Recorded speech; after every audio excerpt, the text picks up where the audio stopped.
সুকুমার রায়ের গল্প টাকার আপদ।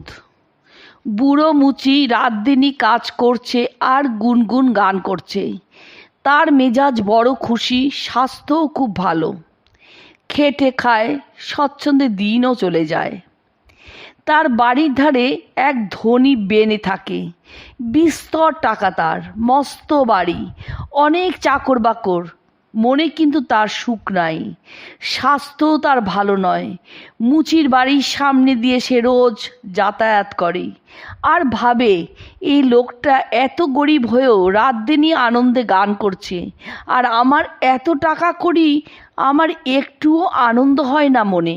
গাওয়া তো দূরের কথা, ইচ্ছা হলে তো টাকা দিয়ে রাজ্যের বড় বড় ওস্তাদ নিয়ে বাড়িতে গাওয়াতে পারি, নিজেও গাইতে পারি, কিন্তু সে ইচ্ছা হয় কই। শেষটা একদিন সে মনে মনে ঠিক করলো, সে এবার যখন মুচির বাড়ির সামনে দিয়ে যাবে, তখন তার সঙ্গে এ বিষয়ে কথাবার্তা বলবে। পরদিন সকালেই সে গিয়ে মুচিকে জিজ্ঞাসা করলো, কি হে মুচি ভায়া, বড় যে ফুর্তিতে গান করো, বছরে কত রোজগার করো তুমি? মুচি বলল, সত্যি বলছি মশাই, সেটা আমি কখনো হিসাব করিনি।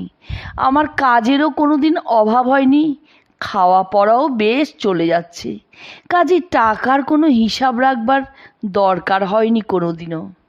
বেনে বলল, আচ্ছা প্রতিদিন কত কাজ করতে পারো তুমি?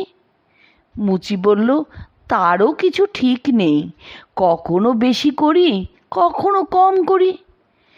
মুচির সাদাসিধে কথাবার্তায় বেনে বড় খুশি হলো।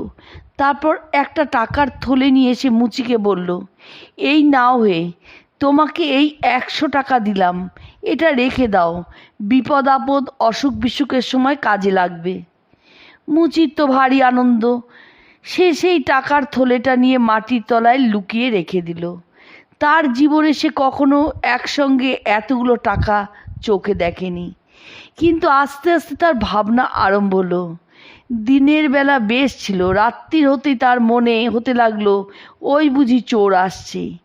বেড়ালে ম্যাও করতে সে মনে করলো, ওই রে, আমার টাকা নিতে এসেছে।